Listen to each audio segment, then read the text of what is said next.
the entire cabin fell silent. Tension hung in the air like a physical presence as Monique Grant stood in the middle of the crowded airplane aisle, her phone on speaker for everyone to hear. "This is Attorney Lewis speaking. I'm recording this call as evidence of racial discrimination occurring on Flight 2187 from Atlanta to Los Angeles." The white businessman who had stolen her daughter's seat moments earlier suddenly lost his smug expression. His face drained of color as passengers around them gasped, some pulling out their own phones to record what was happening. But what happened next shocked everyone on board. The airline staff who had been hesitant to help now scrambled toward them with panicked expressions. Too late. The damage was done. The truth was exposed. Yet this wasn't even the most stunning part of what unfolded that day. Because 3 hours later, as Monique and her daughter Aaliyah collected their luggage at LAX, airline executives were already waiting for them. Not to apologize, but to silence them. That's when the real battle began. Welcome back to another eye-opening story on our channel. Today we're diving into a situation that exposes how everyday racism operates in America, and how one mother's quick thinking turned the tables on a powerful man who thought he could take whatever he wanted. This story isn't just about a seat on an airplane. It's about dignity. It's about standing up when the system expects you to back down. And it's about what happens when people who witness injustice decide they won't stay silent. If you've ever been in a situation where someone with privilege tried to make you feel small, or if you've witnessed it happening to someone else, this story will resonate deeply. Because today we're looking at what happens when power meets preparation, when entitlement meets courage. Before we continue, take a second to hit that subscribe button and turn on notifications. Our community is growing because people like you care about these stories that often go untold. If you're already subscribed, drop a like on this video to help the algorithm share this important message with others who need to hear it. Now, let me ask you something. Have you ever been in a situation where you knew you were being treated unfairly, but felt powerless to do anything about it? That moment when your stomach knots up and your throat tightens because you know what's happening isn't right? That's exactly where Monique Grant found herself on that packed flight from Atlanta to Los Angeles. But unlike many of us who might freeze in that moment, Monique had prepared for this day. Not specifically for a seat confrontation on an airplane, but for the reality of being a black woman in America who would eventually face discrimination. What she did next changed everything. Not just for her and her daughter that day, but potentially for countless others who would board that airline in the future. The most powerful thing about this story isn't the confrontation itself. It's what it teaches us about preparation, about community response, and about the systems that try to sweep these incidents under the rug after they happen. Stay with me through this entire video, because the conclusion contains a revelation that even I found difficult to believe when I first researched this story. If you make it to the end, comment "Justice served," so I know who stayed for the complete story. Let's rewind to the beginning. To understand the full impact of what happened, we need to start with who Monique and Aaliyah Grant were, and why this particular flight meant so much more than just a trip across the country. This wasn't a vacation. This wasn't business. This was the culmination of years of hard work, sacrifice, and dreams. And that context matters deeply for what was about to unfold at 30,000 feet. The story I'm about to tell you contains moments that will make your blood boil. Moments that might feel all too familiar if you've experienced discrimination. But it also contains moments of triumph that remind us of our power when we stand together. If at any point during this video you feel moved by this story, remember that your engagement helps spread these important messages. Comment your thoughts below, share this with someone who needs to hear it, and join our community of people committed to exposing these realities. Because stories like Monique's happen every day across America. Most go untold. Most victims don't have the tools or support to fight back. Most perpetrators never face consequences. But not this time. This time, everything was different. This time, a mother was prepared. This time, a cabin full of witnesses refused to look away. This time, justice took flight. Let's begin. Monique Grant was exhausted. The kind of bone-deep tired that comes from being a single mother working 2 jobs while raising a talented child. At 35, her face carried both the warmth of maternal pride and the subtle lines of someone who had fought for everything she had. That Friday afternoon before Labor Day weekend, Monique stood in the bustling Atlanta Hartsfield-Jackson International Airport, her hand firmly clasped around her daughter Aaliyah's smaller one. The 10-year-old bounced on her toes with barely contained excitement, her braids adorned with special beads that clicked softly with each movement. "Mom, do you think the Hollywood Bowl is as big as they say? Will there be famous people watching us sing?" Aaliyah's questions tumbled out in rapid succession, her eyes wide with wonder. Monique smiled down at her daughter. Baby, it's one of the most famous venues in the country. And yes, there might be some celebrities there. But remember what we talked about, you're not performing for them. You're performing for yourself and for God's glory. This wasn't just any trip. This was the culmination of countless sacrifices. For the past year, Aaliyah had been part of the Savannah Youth Gospel Choir, her crystalline soprano voice earning her a coveted solo in their upcoming performance at the National Youth Choir Showcase in Los Angeles. The prestigious event featured the best young voices from across America. Getting here hadn't been easy. There were the twice-weekly practices that meant Monique had to rearrange her work schedule at the hospital where she served as a nurse. There were the vocal lessons that cost money they didn't have to spare. There were the church fundraisers, the community donations, and finally, the second job Monique had taken on as a weekend receptionist just to afford these plane tickets. Final boarding call for Delta Flight 2187 to Los Angeles. The announcement crackled over the loudspeaker. "That's us, baby. You ready?" Monique adjusted the straps of her carry-on bag. Aaliyah nodded solemnly, suddenly looking older than her 10 years. "I was born ready, Mom." The boarding process was chaotic, as it always is before a holiday weekend. Families with small children, business travelers looking annoyed at the delays, flight attendants maintaining plastic smiles while directing the human traffic. Monique and Aaliyah waited patiently in the Group 3 line, boarding passes clutched tightly. When they finally made it onto the plane, they navigated the narrow aisle, counting rows until they reached row 14. Their tickets clearly marked, 14B and 14C. "Can I have the window seat, Mom? Please?" Aaliyah whispered, her eyes pleading. Monique nodded, gesturing for her daughter to slide in first. "Of course, baby. You earned it." The truth was, Monique had specifically requested these seats when booking. She knew how much Aaliyah loved watching the clouds during takeoff, how the little girl pressed her face against the window in wonder as the ground fell away beneath them. These small joys mattered. Especially for a child who had already experienced too many disappointments in her young life. As they settled in, Monique helped Aaliyah buckle her seatbelt, then took out the folder containing all the information about the showcase: performance times, rehearsal schedules, venue details. They had 3 days in Los Angeles. 3 days that represented years of hard work. "When we land, we'll go straight to the hotel," Monique explained. "You have a rehearsal tomorrow morning at 9, so we need to get good rest tonight." Aaliyah nodded seriously. "I won't let the choir down, Mom. I've been practicing my solo every day." "I know, baby. You're going to shine brighter than all those Hollywood stars." Around them, the plane continued to fill. A young couple took seats across the aisle, smiling politely. An elderly woman settled into the row behind them, immediately pulling out knitting needles and colorful yarn. The atmosphere was typical for a domestic flight. Slightly tense, slightly excited, everyone just wanting to reach their destination. If you've ever flown during a holiday weekend, you know exactly how it feels. The mixture of anticipation and frustration. The silent prayers that your seatmate won't be someone who talks too much or takes up too much space. The hope that the flight will be smooth and on time. For Monique and Aaliyah, this flight represented more than transportation. It was the gateway to an opportunity.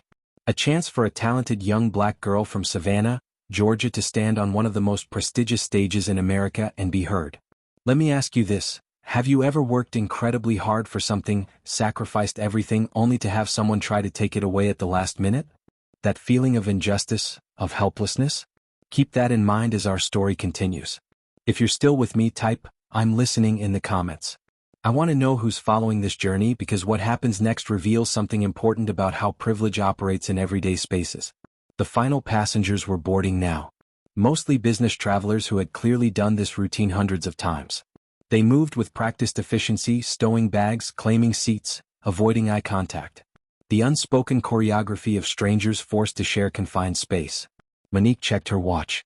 If all went according to schedule, they would land in Los Angeles by 7:30 p.m. Pacific time.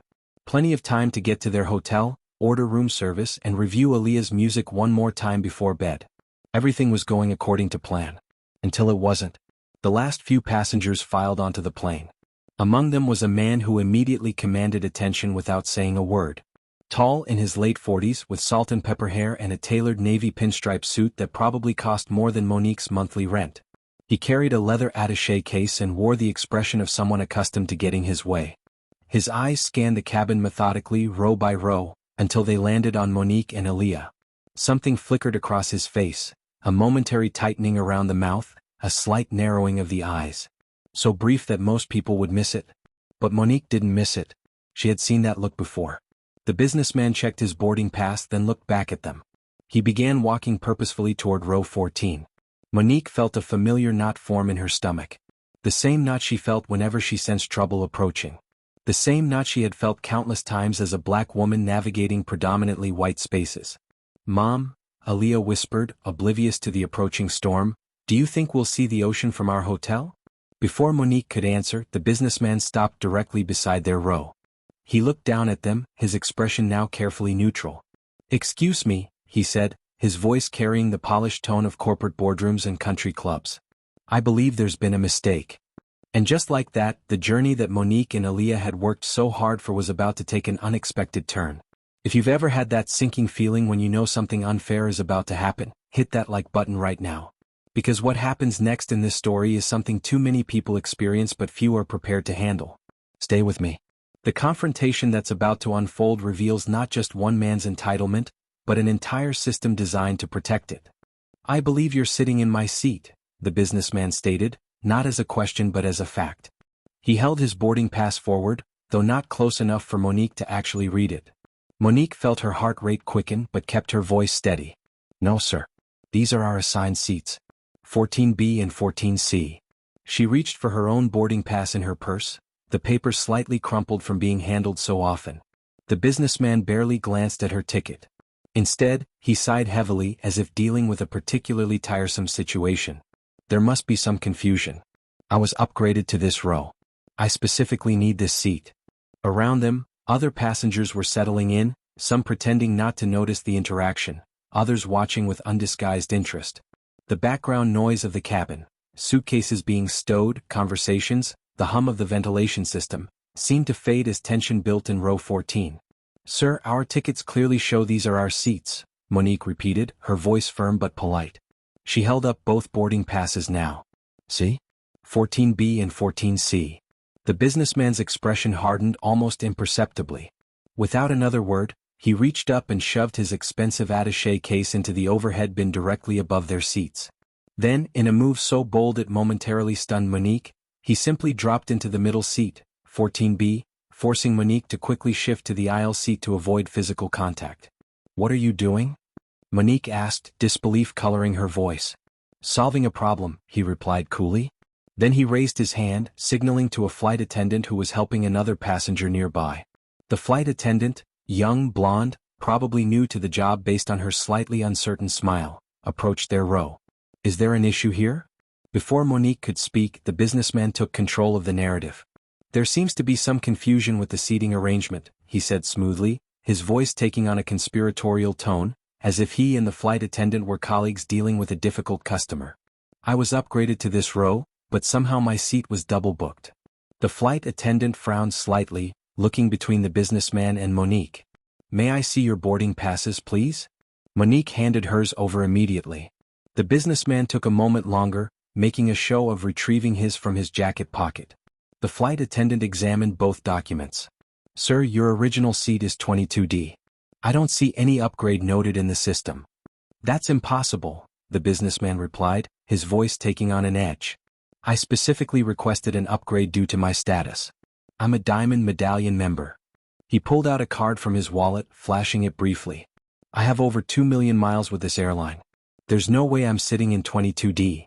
"I understand, sir, but—" "Furthermore," he continued, cutting her off, "I have a medical condition. Long legs, circulation issues. Sitting in a cramped row like 22 could potentially cause health problems. I'm sure the airline doesn't want to be responsible for that." The cabin had grown quieter now. Passengers in nearby rows were openly watching the drama unfold. Some exchanged glances, others shook their heads slightly. The atmosphere had shifted from the usual pre-flight bustle to something more tense, more charged. Monique felt Aaliyah's small hand slip into hers. The little girl's eyes were wide, her earlier excitement replaced by confusion and discomfort. "Mom," she whispered, "what's happening?" "It's okay, baby," Monique assured her, though she felt far from certain. She turned back to the flight attendant. "We've had these seats reserved for months. My daughter is performing at the Hollywood Bowl this weekend. It's very important that we stay together, and she needs the window seat because it's her first time flying." The businessman scoffed quietly. With all due respect, a child's preference for looking out a window hardly compares to an adult's medical necessity. Have you ever noticed how some people can say, with all due respect, while showing absolutely none? If you've experienced this kind of thinly veiled condescension, drop a comment saying, I recognize that tone. The flight attendant looked increasingly uncomfortable, caught between a high-status customer and what was clearly the right thing to do. Sir, I understand your concerns, but these passengers do have the correctly assigned seats for this row. Then reassign them, he said flatly. Surely there are other seats available where they can sit together. I need this specific seat. The flight is completely full today, the attendant explained. We don't have any other pairs of seats available. The businessman's jaw tightened. He lowered his voice, but not enough to prevent Monique from hearing. Look, I donate more to this airline's charity foundation in a year than some people earn in a lifetime. I expect certain courtesies in return. So please find a solution that works for everyone. The implied threat hung in the air. The young flight attendant's eyes darted nervously to her colleagues at the front of the cabin, but they were busy with other passengers. Perhaps. The attendant began hesitantly, perhaps we could offer some compensation if you'd be willing to. No, Monique interrupted, her patience finally reaching its limit. We are not moving. These are our assigned seats. We paid for them. We planned for them. My daughter needs to be well rested for her performance tomorrow. The businessman turned to face Monique directly for the first time. His expression was one she had seen before, the look of someone who wasn't accustomed to hearing the word, no, especially not from someone he considered beneath him. Ma'am, he said, the word dripping with condescension, I'm trying to be reasonable here. But you're making this unnecessarily difficult. A middle-aged woman seated across the aisle spoke up unexpectedly. She's right. Those are their seats. You're the one making this difficult. The businessman shot her a cold glare. I don't believe anyone asked for your input. Well, you're getting it anyway, the woman replied unfazed. Let the mother and daughter keep their seats. You've got 22D. Deal with it. A murmur of agreement rippled through the nearby passengers. The businessman's face flushed slightly, but he didn't move. Instead, he turned back to the flight attendant. I'd like to speak with your supervisor immediately. The attendant hesitated, then nodded. I'll get the lead flight attendant. As she walked away, Aaliyah tugged on her mother's sleeve again. Mom, she whispered, her voice trembling slightly, it's okay. We can move if we need to. I don't want to cause trouble. The words broke Monique's heart.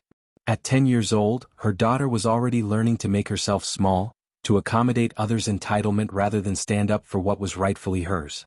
It was a lesson Monique had learned too growing up. A lesson passed down through generations of Black Americans. Don't make waves, don't cause scenes, be grateful for what you get. But in that moment, looking at her brilliant, talented daughter, a child who had worked so hard to earn her place on that stage in Los Angeles, Monique made a decision. This would not be the lesson Aaliyah learned today. No, baby, she said firmly, loud enough for those around them to hear. We're not moving. These are our seats. We earned them. We paid for them. And no one has the right to take them from us. The businessman let out an exasperated sigh. This is ridiculous. I'm simply asking for reasonable accommodation for a medical need. A medical need you didn't mention when you booked your ticket? Monique challenged. A medical need that only became important when you saw who was sitting in the seats you wanted? The implication hung in the air. Several passengers shifted uncomfortably. Others nodded slightly in agreement. The lead flight attendant arrived then, older, more experienced, with the confident bearing of someone who had handled countless in-flight situations. What seems to be the problem here? Once again, the businessman spoke first, repeating his claims about upgrades and medical needs. The lead attendant listened patiently, then checked something on her tablet. Sir, I don't see any upgrade processed for your ticket. These passengers, she gestured to Monique and Aaliyah, are in their correctly assigned seats. This is unacceptable, the businessman snapped, his polished veneer cracking further. I've been a loyal customer for over 15 years. I expect better treatment than this. The lead attendant's expression remained professional, but her voice took on a firmer tone. Sir, I understand your frustration, but I must ask you to take your assigned seat in 22D. We need to prepare for departure. For a moment, it seemed like the businessman might comply. He glanced around the cabin, perhaps noticing for the first time how many eyes were on him, how many people were witnessing his behavior. But then he leaned in closer to the lead attendant and said, voice low but intense, Do you have any idea who I am? One call from me to your corporate office, and you'll be lucky to be serving drinks on regional flights. If you've ever witnessed someone pull the "do you know who I am" card type power play in the comments. This tactic is all too common when privilege is challenged. The lead attendant's expression flickered briefly, a moment of genuine concern crossing her face. And in that moment, Monique saw everything clearly. She saw how systems protect the powerful, how threats work, how people who should enforce rules often bend them for those with status and influence. The confrontation had reached a critical point, and what happened next would change everything. The lead flight attendant's momentary hesitation spoke volumes. Despite the clear evidence that Monique and Aaliyah were in their rightful seats, despite the businessman having no legitimate claim, there was that pause, that telling moment of calculation. Would the airline stand by its own rules and protect the rights of a black mother and her child? Or would it cave to the pressure of a wealthy, connected white man who was used to getting his way? Monique had seen this hesitation before. In stores when she'd been followed by security while white shoppers browsed freely. In restaurants when she'd been seated near kitchens despite empty tables by windows. In offices when her ideas were ignored until repeated by white colleagues. That hesitation always preceded the same outcome: injustice dressed up as finding a solution. "Perhaps," the lead attendant finally said, her voice carefully measured, "we could offer you both some vouchers for future travel if you'd be willing to accept seats in another row? We do have 2 seats available in row 28. Row 28. The very back of the plane. By the bathrooms. Separated by a row." Monique felt heat rise in her chest. The familiar burn of being expected to accept less, to be grateful for crumbs, to prioritize everyone's comfort but her own. "No," she said, her voice quiet but firm. "We will not move to the back of the plane." The historical weight of those words hung in the air. Several passengers shifted uncomfortably. One older black man across the aisle nodded almost imperceptibly, his eyes meeting Monique's in silent solidarity. The businessman rolled his eyes. "Oh, please. Don't make this into something it's not. This isn't about." "Isn't it?" Monique interrupted. "You chose our row specifically. You saw who was sitting here. You decided your comfort was more important than ours. And now you're expecting us to move to the back of the plane so you can have what you want." "This is absurd," the businessman sputtered. "I need this seat for medical reasons." "Medical reasons that weren't important enough to book in advance?" Monique challenged. "Medical reasons that only became urgent when you saw 2 black passengers in seats you decided you wanted?" The cabin grew even quieter. The accusation hung in the air, impossible to ignore. The businessman's face flushed red. "How dare you imply?" "I'm not implying anything," Monique said evenly. "I'm stating facts. You have an assigned seat. It's not this one. You're demanding we move despite having no right to these seats. And you're using your status and influence to pressure the airline staff into accommodating you at our expense." Aaliyah squeezed her mother's hand tightly, her eyes wide as she watched the confrontation unfold. Monique squeezed back, trying to project a confidence she didn't entirely feel. Inside, her heart was racing. Confrontation had never been her natural state. Like many black women, she'd been raised to keep the peace, to not make scenes, to handle injustice with quiet dignity rather than public resistance. But something had shifted in her over the years. Perhaps it was becoming a mother and realizing the world her daughter would inherit. Perhaps it was watching too many news stories about black people being expected to accept mistreatment without complaint. Perhaps it was simply reaching the end of her patience after a lifetime of small indignities. Whatever the reason, Monique Grant was done being accommodating. The lead flight attendant looked increasingly uncomfortable. "Sir, I really must insist that you take your assigned seat. We need to prepare for departure." "This is ridiculous," the businessman muttered, but he made no move to get up. Instead, he pulled out his phone and began typing rapidly. "I'm contacting your corporate office right now. We'll see how quickly this gets resolved." Another flight attendant approached, whispering something to the lead. The departure time was approaching. The standoff was delaying the flight. "Mom," Aaliyah whispered, her voice small, "everyone's looking at us." Monique glanced around. It was true. Dozens of eyes were fixed on their row, watching the drama unfold. Some passengers looked annoyed at the delay. Others seemed uncomfortable with the confrontation. A few were openly supportive, nodding encouragement to Monique. "It's okay, baby," Monique assured her daughter. "Sometimes standing up for yourself means people will stare. That doesn't mean you're doing anything wrong." The businessman continued typing on his phone, his jaw set in stubborn determination. "You're making a serious mistake," he said to the lead attendant. I've just texted my contact in your corporate office. I suggest you wait for their response before forcing me to move." The threat worked.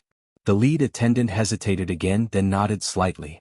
"We'll give it a few minutes while we complete the pre-flight checks." And just like that, the rules bent. Not broken outright, but bent enough to accommodate power and privilege. The businessman smiled thinly, the expression of someone accustomed to winning. Monique felt a familiar sinking in her stomach. The system working as designed, protecting those who already had power while expecting compliance from those who didn't. Across the aisle, the middle-aged woman who had spoken up earlier shook her head in disgust. "This is wrong," she said loudly enough for nearby rows to hear. "Those are their seats. Period." A few other passengers murmured agreement. The collective discomfort was palpable. The businessman ignored them, scrolling through his phone with an air of smug satisfaction. He had created this situation, delayed the flight, inconvenienced everyone, yet somehow positioned himself as the reasonable one simply seeking accommodation. Monique looked at her daughter, at the confusion and discomfort on her young face. Aaliyah had worked so hard for this opportunity in Los Angeles. She needed to arrive rested and confident, not stressed and diminished. This moment would teach her something profound, either that injustice prevails when power flexes, or that dignity can be defended even against overwhelming odds. In that moment, Monique made a decision. If you've ever reached a breaking point where you decided, enough is enough, type breaking point in the comments. Because what Monique did next changed everything about this confrontation. Slowly, deliberately, Monique reached into her purse. The businessman paid her no attention, still focused on his phone. The flight attendants had stepped away temporarily, presumably to complete their pre-flight duties while waiting for the corporate contact to respond. Monique pulled out her own phone. Her hands were steady now, her purpose clear. "Aaliyah," she said quietly, "remember what I've always told you about being prepared?" The little girl nodded. "Always have a plan B." "That's right, baby. Always have a plan B." Monique had lived long enough as a black woman in America to know that justice wasn't automatic. That rights had to be defended. That systems often failed those they were supposed to protect. So she had prepared. She scrolled through her contacts, found the one she was looking for and pressed the call button. Then, in a move that would change the entire dynamic of the confrontation, she put the call on speakerphone. The businessman glanced over, annoyed at the interruption to his power play. The phone rang twice, then a professional voice answered, "Lewis and Carter Law, Attorney Lewis speaking." Monique's voice was clear and steady as she spoke into the phone. "Good afternoon, Attorney Lewis. This is Monique Grant.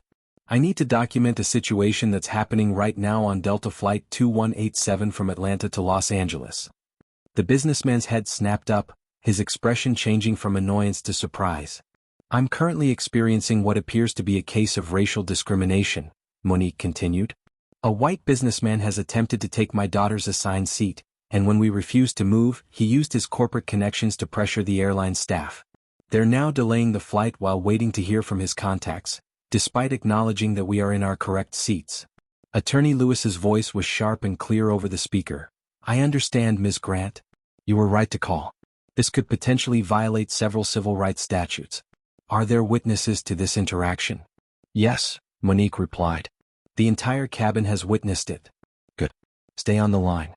I'm recording this call as evidence. What's the flight number again?" "Delta 2187, Atlanta to Los Angeles." "And the businessman's name?"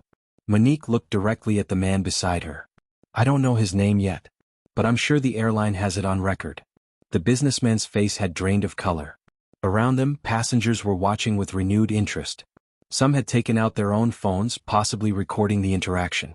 "Ms. Grant," Attorney Lewis continued, "what you're describing could constitute a Title VI violation if race is a factor in this discriminatory treatment.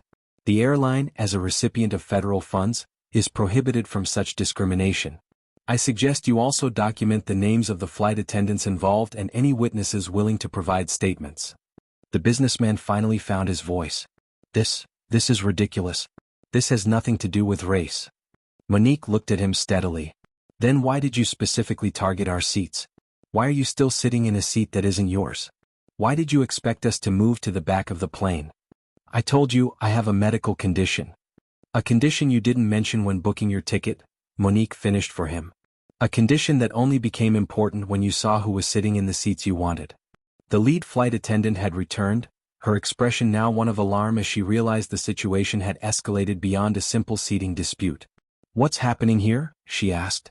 Monique gestured to her phone. "I'm speaking with my attorney about what appears to be discriminatory treatment on this flight. He's recording this conversation as evidence for a potential civil rights complaint." The color drained from the attendant's face. "Ma'am, I assure you, the airline does not condone discrimination of any kind.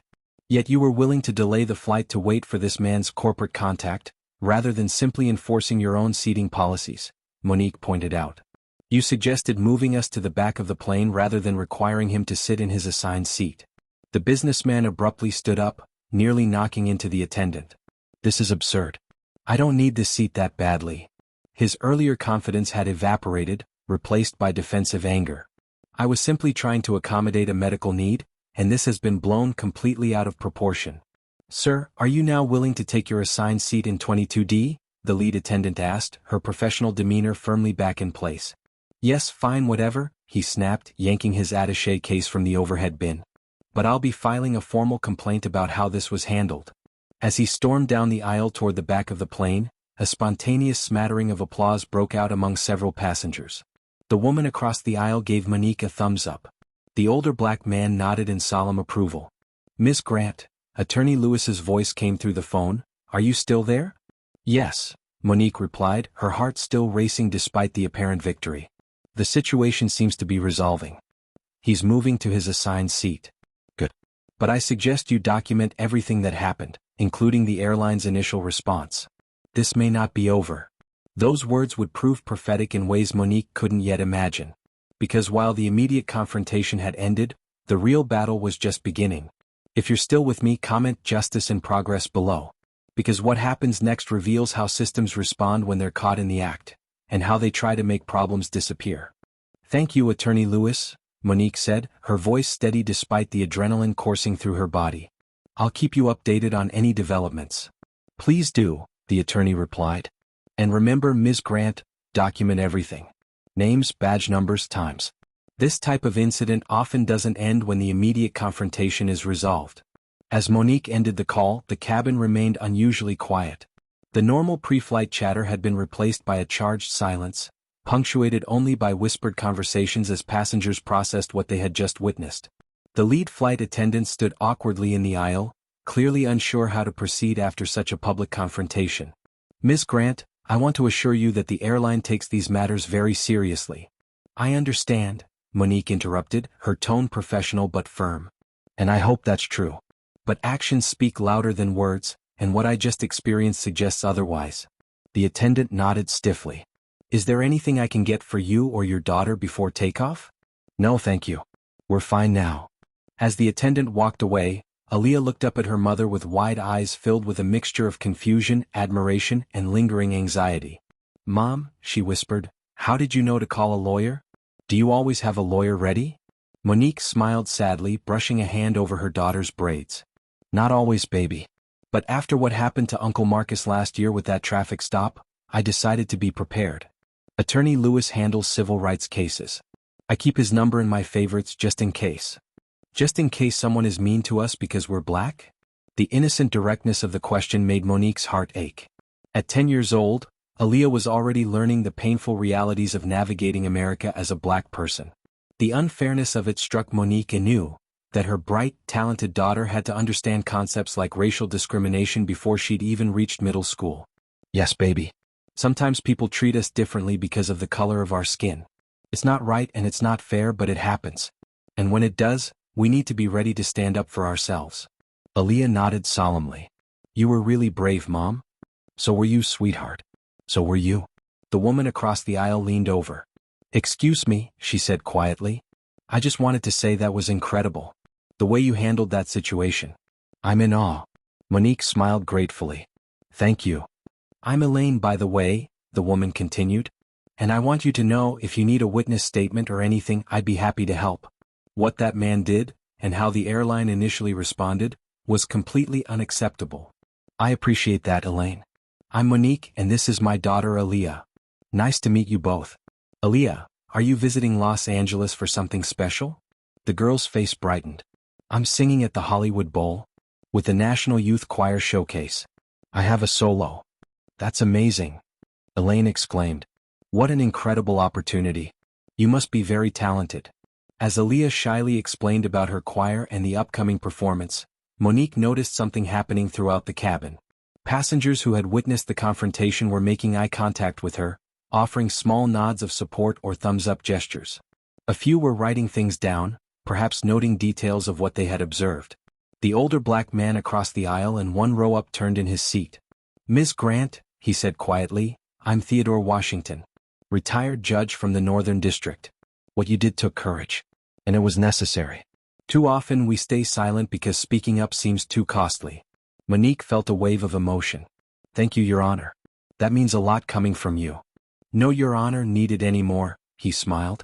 Just an old man who's seen too much injustice in his lifetime. But also some moments of real courage. Like what I just witnessed. The plane began its taxi toward the runway. The usual safety demonstrations proceeded, though Monique noticed the flight attendants seemed to be avoiding eye contact with her section. The businessman was nowhere to be seen, presumably settled into his assigned seat in row 22. As the aircraft accelerated down the runway and lifted into the sky, Aaliyah pressed her face against the window, watching Atlanta grow smaller beneath them. Monique closed her eyes briefly, allowing herself to process what had just happened. She had stood her ground. She had refused to be moved. She had shown her daughter that they deserved to be treated with dignity and respect. But she also knew from bitter experience that such victories were often temporary. That systems designed to protect privilege rarely surrendered without a fight. For now, though, they had won this battle. They were on their way to Los Angeles, to the Hollywood Bowl, to Aaliyah's moment in the spotlight. And that was worth celebrating. The flight proceeded normally for the next hour. Drink service began. Passengers settled into their routines of reading, sleeping, or watching movies on the seatback screens. The immediate tension of the confrontation gradually dissipated, replaced by the monotonous hum of air travel. But then, about 90 minutes into the flight, Monique noticed something odd.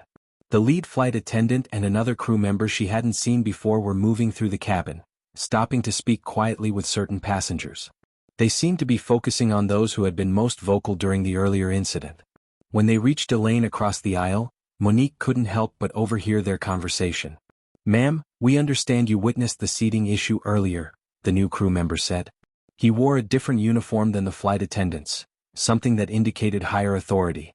"We're just checking in with passengers to ensure everyone is comfortable for the remainder of the flight." Elaine raised an eyebrow. "I'm comfortable, yes. But I was disturbed by how that situation was handled. That man should never have been allowed to delay the flight while he tried to use his connections to force that family to move." The man nodded sympathetically. "We completely understand your concern. The airline does not condone that type of behavior. However, we do want to clarify that there was no racial component to the incident. It was simply a misunderstanding about seating assignments." Monique felt her stomach tighten. They were doing damage control. Trying to rewrite the narrative. Attempting to erase the racial dynamics that had been painfully obvious to everyone who witnessed the confrontation. Elaine wasn't having it. "With all due respect, sir, I was sitting right here. I saw and heard everything. That man specifically targeted that family, and when they refused to move, he expected them to be relocated to the back of the plane." The symbolism wasn't lost on anyone. The airline representative maintained his professional smile, but his eyes hardened slightly. "We appreciate your perspective, ma'am. We just want to assure all our passengers that Delta takes these matters very seriously and does not tolerate discrimination of any kind." "Then perhaps you should demonstrate that commitment by acknowledging what actually happened, rather than trying to minimize it," Elaine replied coolly. The representative nodded stiffly and moved on. Elaine caught Monique's eye and gave her a subtle nod of solidarity. When the airline representatives finally reached Monique's row, she was prepared. "Ms. Grant," the male representative began, his voice lowered to avoid being overheard, "I'm Keith Barton, Customer Experience Manager for this flight. I wanted to personally apologize for any discomfort you experienced earlier." "Thank you," Monique replied evenly. "But I experienced more than discomfort, Mr. Barton. I experienced discrimination, followed by an attempt to accommodate that discrimination rather than address it." Barton's smile remained fixed. "I understand that's your perception of the events. However, I want to assure you that our investigation suggests this was simply a misunderstanding about seating assignments and medical accommodations." "Investigation?" Monique repeated. "The incident happened less than 2 hours ago. What kind of investigation could possibly have been conducted mid-flight? Barton shifted uncomfortably. We've spoken with all parties involved and reviewed the relevant policies. Have you reviewed the witness statements from the dozens of passengers who observed what happened? Have you considered why your staff was willing to delay the flight to contact this man's corporate connections rather than simply enforcing your own seating policies? Aaliyah watched this exchange with wide eyes, absorbing every word, every nuance. Monique was acutely aware that this too was a teaching moment for her daughter, showing her not only how to stand up in the moment of injustice, but how to hold firm when systems tried to erase that injustice afterward. Ms. Grant, Barton continued, his voice dropping even lower, we'd like to offer you and your daughter vouchers for future travel as a gesture of goodwill. We value you as customers and want to ensure your continued loyalty to Delta. And there it was. The attempt to buy silence. To transform a civil rights issue into a customer service matter that could be resolved with vouchers and platitudes. Mr. Barton, Monique replied, matching his quiet tone but infusing her words with unmistakable resolve, I don't want vouchers. I want accountability. I want acknowledgement of what actually happened. And I want assurance that your airline will review its training procedures to ensure that staff members understand how to handle similar situations in the future without defaulting to accommodating the most privileged voice in the conversation. Barton's professional veneer cracked slightly. Ms. Grant, we're trying to resolve this amicably. No, Mr. Barton. You're trying to make it disappear. There's a difference. The manager straightened, his expression cooling. I see. Well, the offer remains open should you reconsider. We'll be landing in Los Angeles in approximately 3 hours. If you need anything during the remainder of the flight, please don't hesitate to ask. As he walked away, Elaine leaned across the aisle again. They tried the same thing with me. Vouchers in exchange for silence. Did you take them? Monique asked. Elaine snorted. Absolutely not. Some things matter more than free flights. From the row ahead, Judge Washington turned again. They're worried about liability. About public relations. About potential viral videos if passengers posted recordings of the incident. Standard corporate damage control. Monique nodded. I expected as much. But I didn't expect them to start so quickly. They know exactly what happened, the judge said quietly. And they know how bad it looks. That's why they're scrambling. For the next hour, Monique observed the airline representatives continuing their quiet campaign throughout the cabin. Some passengers appeared to accept whatever they were offering. Others seemed to engage in more heated discussions. The airline was clearly trying to contain the situation before the plane landed and passengers dispersed with their stories and potential recordings. Midway through the flight, Aaliyah fell asleep, her head resting against the window. Monique watched her daughter's peaceful face and felt a complex mixture of emotions. Pride in standing up for what was right. Sadness that such battles were necessary.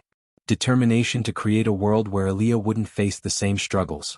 As the plane began its initial descent into Los Angeles, Monique gently woke her daughter. We're almost there, baby. Look out the window, you can see California. Aaliyah blinked sleepily, then pressed her face to the glass. It's so big. Look at all those lights. That's Los Angeles. Where you're going to shine on that stage tomorrow.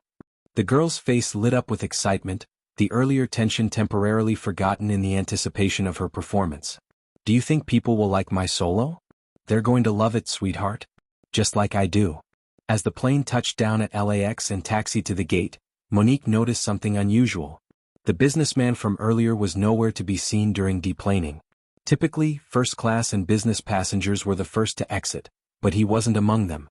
Perhaps he was deliberately hanging back, avoiding another encounter.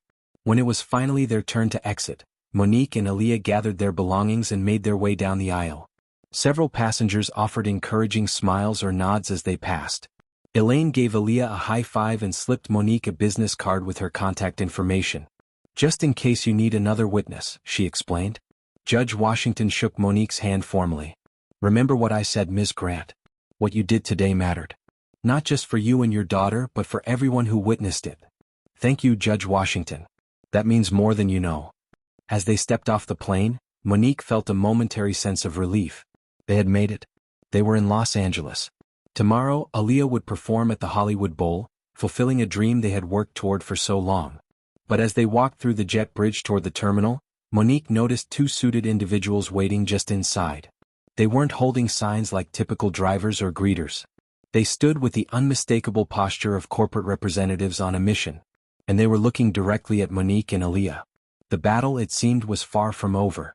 If you've ever experienced that sinking feeling when you realize someone is trying to rewrite your reality, type gaslighting in the comments. Because what happens next reveals how far institutions will go to protect themselves from accountability. Ms. Grant. One of the suited individuals stepped forward as Monique and Aaliyah entered the terminal. A woman in her 40s with a perfectly maintained bob and a practiced smile. I'm Veronica Daniels, Senior Director of Customer Relations for Delta Airlines. And this is my colleague, Marcus Reynolds, from our legal department. The man beside her nodded curtly. Tall, black, impeccably dressed in a charcoal suit that probably cost more than Monique's monthly mortgage payment. His presence was clearly strategic, a black face to help defuse accusations of racial bias. Monique felt her guard rise immediately. How did you know who I was? Veronica's smile didn't waver. We received a detailed report about the incident on your flight. We take these matters extremely seriously and wanted to address your concerns personally. Around them, passengers from the flight were filtering past, some slowing to observe the interaction. Monique noticed several taking out phones, perhaps recognizing that this was a continuation of the drama that had unfolded on the plane. My daughter and I have had a long day, Monique said carefully. We have a hotel reservation and an early morning tomorrow. Perhaps we could schedule this conversation for another time? We completely understand, Veronica replied smoothly. But we were hoping we might speak privately for just a few minutes. We've arranged a comfortable space in our VIP lounge. The strategic isolation attempt wasn't lost on Monique.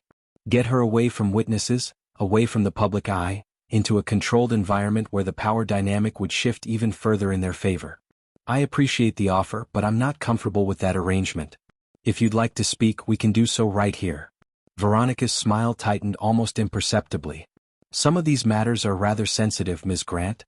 We thought you might prefer privacy. I prefer transparency, Monique countered. Especially given what's already transpired today. Marcus Reynolds stepped forward then, his voice low and measured. Ms. Grant, we understand you contacted legal representation during the flight. We want to assure you that such escalation isn't necessary. Delta is committed to resolving this matter to your complete satisfaction. The implication was clear. They knew about the call to Attorney Lewis. They were monitoring the situation closely. And they wanted to contain it before it became a legal issue. Aaliyah pressed closer to her mother's side, clearly sensing the tension. Monique placed a protective arm around her daughter's shoulders. Mr. Reynolds, with all due respect, I'll decide what's necessary based on how this situation is handled. So far, I'm not encouraged by what I've experienced. Several passengers had stopped to watch now, forming a loose semicircle around the confrontation. Monique recognized some faces from the flight, including Elaine and Judge Washington, who had paused their own journeys to observe what was happening. Veronica noticed the growing audience and adjusted her approach. We want to offer you and your daughter our sincere apologies for any discomfort you experienced. And as a gesture of our commitment to making this right, we'd like to offer you complimentary first-class upgrades for your return flight, along with vouchers for future travel. And in exchange? Monique asked, knowing there would be conditions attached. Marcus cleared his throat. We'd simply ask for your discretion regarding today's events. Social media can often distort these situations, and we believe direct communication between us is the most productive approach. There it was. The silencing attempt, dressed up as mutual benefit. The corporate playbook in action. Identify the problem, isolate it, contain it, buy it off if necessary, but above all, keep it quiet. So you're offering me upgrades and vouchers in exchange for my silence? Monique stated flatly, making sure her voice carried to those watching. You want me to agree not to speak publicly about how a white businessman attempted to take my black daughter's seat, and how your airline initially tried to accommodate him rather than enforce your own policies. Veronica's professional composure slipped for a moment, her eyes darting to the growing crowd of onlookers. Ms. Grant, that's not an accurate characterization of. It's exactly accurate, came a voice from behind them. Elaine stepped forward. I witnessed the entire incident. That's precisely what happened. As did I, Judge Washington added, his authoritative presence drawing attention. And I find the airline's handling of this situation, both during the flight and now, to be deeply troubling. Other passengers joined in, voices rising in a chorus of confirmation. I saw it too. They're trying to cover it up. I've got it on video. That last comment seemed to particularly alarm the airline representatives. Marcus stepped closer to Monique, lowering his voice urgently. Ms. Grant, please. We're trying to resolve this amicably. Surely we can find a solution that works for everyone without unnecessary escalation. Monique looked at him steadily. Mr. Reynolds, I have to wonder, as a black man yourself, how you feel about being sent here to help silence another black person who experienced discrimination. The question hit its mark. Reynolds flinched visibly, something raw and uncomfortable flashing across his face before his professional mask slipped back into place. I'm simply doing my job, Ms. Grant. Yes, Monique replied quietly. That's what makes it so sad. Veronica attempted to regain control of the situation. Perhaps we've gotten off on the wrong foot. We genuinely want to make this right. What would you consider an appropriate resolution? It was a tactical pivot, moving from offering what they wanted to give to asking what Monique wanted. But the underlying goal remained the same: containment, damage control, silence. Monique considered the question carefully. What did she want? Justice, certainly. Accountability, absolutely. But more than that, she wanted change. Real, substantive change that might prevent other families from experiencing what she and Aaliyah had endured today. I want 3 things, she finally said, her voice clear and steady. First, a formal acknowledgement from Delta that what happened today was wrong, not just a misunderstanding or a customer service issue, but a case of racial bias that was initially enabled by your staff. Veronica and Marcus exchanged glances. Second, I want documentation of what specific actions Delta will take to retrain staff on handling these situations, including clear protocols that prevent passengers from using status or connections to override assigned seating, especially when there are racial dynamics involved. The crowd around them had grown larger now. Some were filming with their phones. Others were nodding in agreement with Monique's demands. And third, she continued, I want a formal apology to my daughter. Not to me, to her. Because she's the one who had to sit there and watch a grown man try to take what was rightfully hers, and then witness airline staff hesitate to enforce the rules that should have protected her. Aaliyah looked up at her mother with wide eyes, a mixture of surprise and pride on her young face. Veronica's professional smile had completely disappeared now. Ms. Grant, while we understand your concerns, some of these requests go beyond our standard resolution procedures. Then perhaps your standard procedures need to change, Monique interrupted. Because what happened today wasn't standard. It was wrong. And your attempt to buy my silence rather than address the underlying issues is equally wrong. The crowd murmured in agreement. Someone started clapping slowly and others joined in. The sound spread through the terminal area, a spontaneous show of support that clearly rattled the airline representatives. Marcus leaned in to whisper something to Veronica, who nodded tersely. They were recalculating, reassessing their approach in the face of this unexpected public scrutiny. Ms. Grant, Veronica finally said, her voice strained but professional, we'll need to consult with our leadership team about your requests. Could we contact you tomorrow to continue this conversation? It was a retreat, temporary, strategic, but a retreat nonetheless. They needed time to develop a new approach now that their initial containment strategy had failed so publicly. You have my contact information, Monique replied. But understand this, I won't be silenced with vouchers or upgrades. What happened today matters. And how you respond to it matters even more. As the airline representatives backed away, promising to be in touch soon, the crowd around Monique and Aaliyah began to disperse. But not before several passengers approached to offer their support, their contact information, their willingness to serve as witnesses if needed. Elaine gave Monique a quick hug. That was magnificent. They didn't know what hit them. Judge Washington shook her hand again. You handled that perfectly, Ms. Grant. They were trying to make this disappear. You made it impossible for them to do so. As the supportive crowd thinned, Monique noticed something that made her blood run cold. Standing near the baggage claim area, watching the entire interaction with barely concealed fury, was the businessman from the flight. He was speaking intently into his phone, his eyes never leaving Monique and Aaliyah. This wasn't over. Not by a long shot. Come on, baby, Monique said to Aaliyah, tightening her grip on their carry-on bags. Let's get our luggage and head to the hotel. You've got a big day tomorrow? As they walked toward the baggage claim, Aaliyah looked up at her mother. Mom, why did those people want us to be quiet about what happened? The question was so innocent, so direct, and yet it cut to the heart of systems that had been operating for centuries. How do you explain institutional racism, corporate damage control, and the silencing of marginalized voices to a 10-year-old? Because, baby, Monique finally said, sometimes when people do something wrong, they'd rather hide it than fix it. especially when fixing it means admitting they have a bigger problem. Aaliyah considered this. Like when Jaden broke Miss Patterson's vase at school and tried to glue it back together instead of telling her? Monique smiled despite herself. Something like that. But bigger. And with more people involved in the cover-up. As they reached the baggage carousel, Monique noticed the businessman was still watching them, still on his phone. His gaze was calculating, cold. The look of someone used to winning, someone who didn't accept defeat easily. She pulled out her own phone and quickly texted Attorney Lewis. Situation escalating at LAX. Airline representatives attempted to buy silence. Businessman from flight still present, appears to be making calls. We'll update with details soon. The response came almost immediately. Document everything. Take photos if safe to do so. Do not engage further without representation. Heading to office now to prepare preliminary filing if needed. Monique slipped her phone back into her purse, a strange calm settling over her. She had spent her life trying to avoid confrontation, trying to navigate systems peacefully, trying to teach Aaliyah that success came through hard work and dignity rather than conflict. But sometimes conflict found you. Sometimes injustice demanded a response. Sometimes the most important lesson you could teach your child was not how to avoid fights, but how to choose the right ones, and how to stand your ground when they mattered. As their luggage appeared on the carousel, Monique helped Aaliyah claim her small purple suitcase.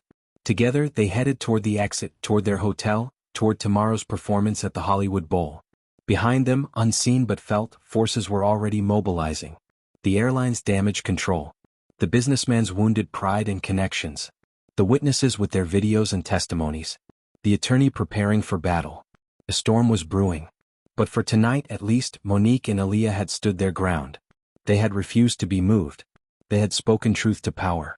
And in doing so, they had set in motion events that would reach far beyond one confrontation on one flight on one ordinary day in America. If you've ever witnessed someone stand up against a system designed to silence them, type courage in the comments. Because what happens next shows how individual bravery can spark collective action. The morning light filtered through the hotel curtains, casting a golden glow across the room. Monique sat on the edge of the bed, phone in hand, scrolling through a flood of notifications that had appeared overnight. Mom? Aaliyah's voice was still thick with sleep. What time is it? Just after 7, baby. Your rehearsal isn't until 9. You can rest a little longer if you want. But Aaliyah was already sitting up, rubbing her eyes. What are you looking at? You look worried. Monique hesitated, unsure how much to share with her daughter. The situation had escalated far beyond what she could have imagined when they boarded that flight in Atlanta. Overnight, someone, likely one of the passengers, had posted a video of both the original confrontation on the plane and the subsequent interaction with airline representatives at LAX. The clip had gone viral, accumulating hundreds of thousands of views in just a few hours. #SeatJustice and #DeltaDiscrimination were trending on multiple platforms. Major news outlets had picked up the story. Monique had already received interview requests from 3 national networks and countless online publications. Her phone had been buzzing nonstop with calls and messages from unknown numbers. And most concerning of all, Attorney Lewis had texted at 5 a.m., received concerning information. Businessman identified as Bradford Wellington, CEO of Wellington Investments. Powerful connections. Has history of similar incidents. Call me ASAP. Mom? Aaliyah prompted again, concern creeping into her voice. Monique put her phone down and smiled reassuringly. Just some grown-up stuff about what happened yesterday. Nothing for you to worry about. Today is your day to shine, remember? Aaliyah nodded, but her eyes remained troubled. Are we in trouble because of what happened on the plane? No, baby. We're not in trouble. We didn't do anything wrong. In fact, a lot of people are saying we did something right, something important. Like what? Monique considered how to explain the situation in terms her daughter would understand. Remember how we talked about Rosa Parks? How she refused to give up her seat on the bus. Aaliyah nodded solemnly. They had read children's books about civil rights heroes, had discussed these historical figures as part of Monique's efforts to prepare her daughter for the world she would inherit. Well, sometimes standing up for what's right creates a bigger conversation. It helps other people see problems that have been hidden. That's what's happening now. Our experience is helping people talk about something important. Before Aaliyah could ask more questions, Monique's phone rang again. This time it was a number she recognized. Attorney Lewis. I need to take this call, sweetheart. Why don't you start getting ready for your rehearsal? Your choir robe is hanging in the bathroom. As Aaliyah disappeared into the bathroom, Monique answered the phone. "Ms. Grant?" Attorney Lewis's voice was urgent. "I've been trying to reach you. The situation has developed significantly overnight." "I know. I've seen the video going viral. And all the media requests. It's more than that. Wellington, the businessman, has connections at the highest levels of Delta's corporate structure. He's on their advisory board and is a major investor. He's apparently been making calls all night, demanding the airline take action against you for what he's calling defamation and harassment." Monique felt a chill run through her. What kind of action? "They're considering filing a restraining order to prevent you from speaking publicly about the incident. They're claiming you orchestrated a social media campaign to damage the airline's reputation and Wellington's personal standing." "That's ridiculous. I haven't posted anything. I haven't even responded to any media requests." "I know. But they're desperate to contain this. The video has been viewed over 1 million times now. Delta stock dropped 3 points this morning. Wellington's company is facing backlash from consumers threatening boycotts." Monique sat down heavily on the edge of the bed. "So what happens now?" "Now," Attorney Lewis said firmly, "we go on offense. I've already prepared a civil rights complaint. I've been contacted by the NAACP Legal Defense Fund. They want to join as co-counsel. And most importantly, I've heard from 17 passengers from your flight who are willing to provide sworn statements about what they witnessed." 17. Monique whispered, stunned by the number. "Yes. Including a retired federal judge, a civil rights professor from UCLA, and a documentary filmmaker who captured most of the incident on her phone. Ms. Grant, you are not alone in this fight." For the first time since the confrontation began, Monique felt tears prick at her eyes. Not tears of fear or frustration, but of profound gratitude. Strangers had seen injustice and had chosen not to look away. They had chosen to stand with her, to add their voices to hers. "There's something else," Attorney Lewis continued. "The flight attendant who initially tried to accommodate Wellington has come forward. She's willing to testify that there's an unwritten policy to give preference to high-status customers in disputes, regardless of who is technically in the right. She says she's witnessed similar incidents before but was afraid to speak up for fear of losing her job." The implications were staggering. This wasn't just about one seat on one flight. It was about systemic practices that consistently favored power and privilege over fairness and policy. "What do you need from me?" Monique asked, her resolve strengthening. "For now, just documentation. Send me any communications you receive from the airline. Don't delete any messages or emails, even if they seem threatening. And most importantly, don't sign anything or agree to any settlements without consulting me first." "I won't." "Good. Now, I understand your daughter has a performance today?" "Yes, at the Hollywood Bowl.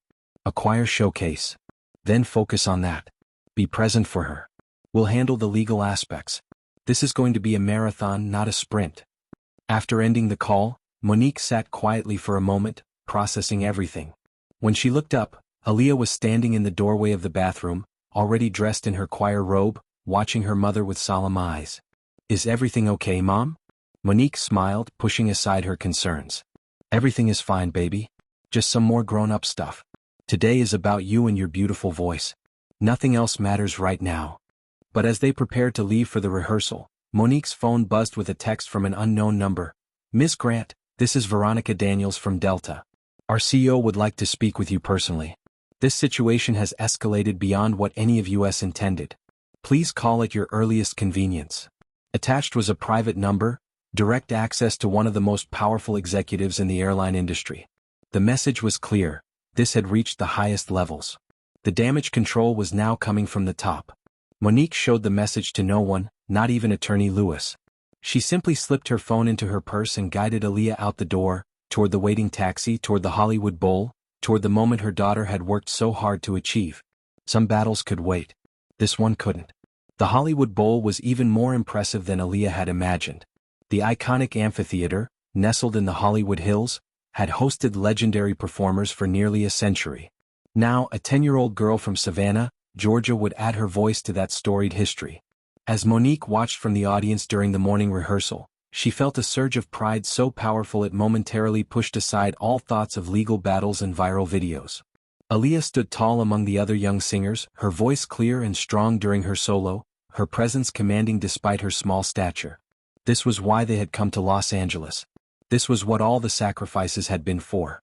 This moment of pure joy, of artistic expression, of a young black girl claiming her rightful place on a prestigious stage. During a break in the rehearsal, Monique checked her phone again. The story had continued to spread. Major civil rights organizations had issued statements of support. Hashtags related to the incident were still trending. Delta stock had dropped further. Wellington Investments was facing mounting public pressure. And then she saw it, a notification that made her breath catch. The airline had issued a formal statement. Delta Airlines acknowledges the incident that occurred on Flight 2187 from Atlanta to Los Angeles on September 1st. We have reviewed the situation thoroughly, including video evidence and witness statements. We acknowledge that our handling of the seating dispute failed to uphold our commitment to treating all passengers with dignity and respect. We are taking immediate steps to address this failure, including comprehensive staff training on implicit bias and conflict resolution. We have reached out to the affected passengers directly to make appropriate amends. Delta is committed to creating an inclusive environment where all passengers feel valued and respected. It wasn't a full admission of racial bias. It wasn't a direct apology to Aaliyah. But it was a start, a public acknowledgement that something had gone wrong, that changes were needed. As Monique read the statement, another text came through from Attorney Lewis. They're feeling the pressure. Don't respond yet. This is just the beginning. When the rehearsal ended, Aaliyah bounded over to her mother, eyes shining with excitement. Did you hear my solo, Mom? The director said it was perfect. I heard it, baby. You were amazing. Absolutely amazing. As they left the Hollywood Bowl to grab lunch before the evening performance, Monique noticed a black town car parked near the entrance. The window rolled down slightly, revealing the face of the businessman, Bradford Wellington, watching them intently. He made no move to approach them. He simply observed, his expression unreadable, before the window rolled up again and the car pulled away. The message was clear, he was still there. Still watching. Still a threat. But something had changed in Monique since yesterday. The fear that might once have gripped her at such an intimidation tactic was gone, replaced by a steady resolve. She had stood her ground once. She would do it again if necessary. As they walked to a nearby restaurant, Monique's phone buzzed with yet another notification. This one made her stop in her tracks. The headline read, "Exclusive, Delta flight attendant reveals pattern of racial bias in seating disputes." The whistleblower had gone public. And suddenly what had begun as one confrontation over one seat was transforming into something much larger. A reckoning that could potentially change policies, practices, and perspectives across an entire industry. If you've ever witnessed how a single act of courage can spark a movement, type ripple effect in the comments. Because what happens next shows how truth, once spoken, cannot easily be contained. The evening performance at the Hollywood Bowl was magical. Under the stars of the Los Angeles sky, with thousands in attendance, the National Youth Choir Showcase became a celebration of young talent from across America. And when Aaliyah Grant stepped forward for her solo, her clear soprano voice rising into the night air, Monique felt a pride so fierce it brought tears to her eyes. This was what mattered. This moment. This achievement. This child who had worked so hard and come so far. As Aaliyah sang, Monique noticed something unexpected in the audience. Several rows ahead, Judge Washington sat watching the performance. Beside him was Elaine. And scattered throughout the crowd were other familiar faces from the flight. Passengers who had witnessed the confrontation, who had offered their support, who had refused to look away from injustice.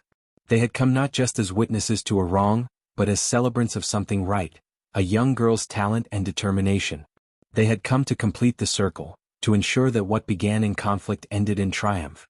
When the performance concluded and the audience rose in a standing ovation, Monique saw many of these same passengers cheering with particular enthusiasm when Aaliyah took her bow. Their presence sent a powerful message: we see you. We stand with you. You are not alone. Later that night, as Aaliyah slept peacefully in their hotel room, exhausted but happy after her successful performance, Monique sat by the window looking out at the Los Angeles skyline. Her phone continued to buzz with updates, messages, developments in a story that had taken on a life of its own. The whistleblower's revelations had opened floodgates. Other airline employees had come forward with similar accounts. Passengers shared their own experiences of witnessing preferential treatment based on status, race, or appearance. What had begun as one incident on one flight had revealed patterns that had existed for years, hidden in plain sight. Delta's CEO had issued a more comprehensive statement, announcing an independent audit of their customer service practices and the formation of a diversity and inclusion task force to review and revise policies.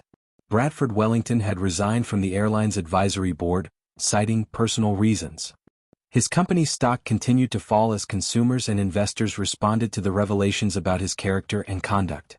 And most significantly, Attorney Lewis had called to inform Monique that the airline was now proposing a formal settlement. One that included not just compensation, but commitments to specific policy changes and training programs. They wanted to meet with Monique personally to discuss terms. They're not just trying to make you go away anymore, the attorney had explained. They're trying to make this right. That's the difference between damage control and actual change. As Monique reflected on everything that had happened since that moment on the plane when she had refused to be moved, she realized something profound. Sometimes standing your ground isn't just about holding your position. Sometimes it's about changing the landscape entirely. Her phone buzzed with one final message for the night, from Elaine. Saw Aaliyah perform tonight. That child is going places. And so are you. What you started on that plane isn't over. It's just beginning. The world needs more people willing to make that call. Monique smiled, thinking of that moment when she had reached for her phone on the plane, when she had decided enough was enough. One call. One stand. One refusal to accept what had always been accepted before. That's how change begins. Not with grand gestures or elaborate plans, but with simple moments of courage when someone decides, not this time. Not anymore. Not ever again. As Monique finally prepared for sleep, she looked at her daughter's peaceful face and whispered a promise. The world you inherit will be better than the one I did. Not because change is inevitable, but because people are willing to fight for it. One seat at a time. One stand at a time. One truth at a time. And that, my friends, is the power of a single voice raised against injustice. That is the ripple effect of courage. That is how systems begin to change, not all at once, but one confrontation, one phone call, one viral video, one whistleblower, one settlement, one policy change at a time. If this story moved you, hit that subscribe button right now. Join our community of people committed to sharing these truths, to exposing these realities, to celebrating these victories. Comment below with a time when you witnessed someone stand up against injustice, or when you did so yourself. Your stories matter. Your experiences count. Your voice adds to the chorus demanding change. And if you've made it this far, type "justice served" in the comments. Let me know who stayed for the full story, who witnessed this journey from confrontation to transformation. Because that's what we're doing here, not just telling stories but changing the narrative. One video at a time. One truth at a time. One subscriber at a time. Until next time, remember, some seats aren't just about where you sit. They're about where you stand.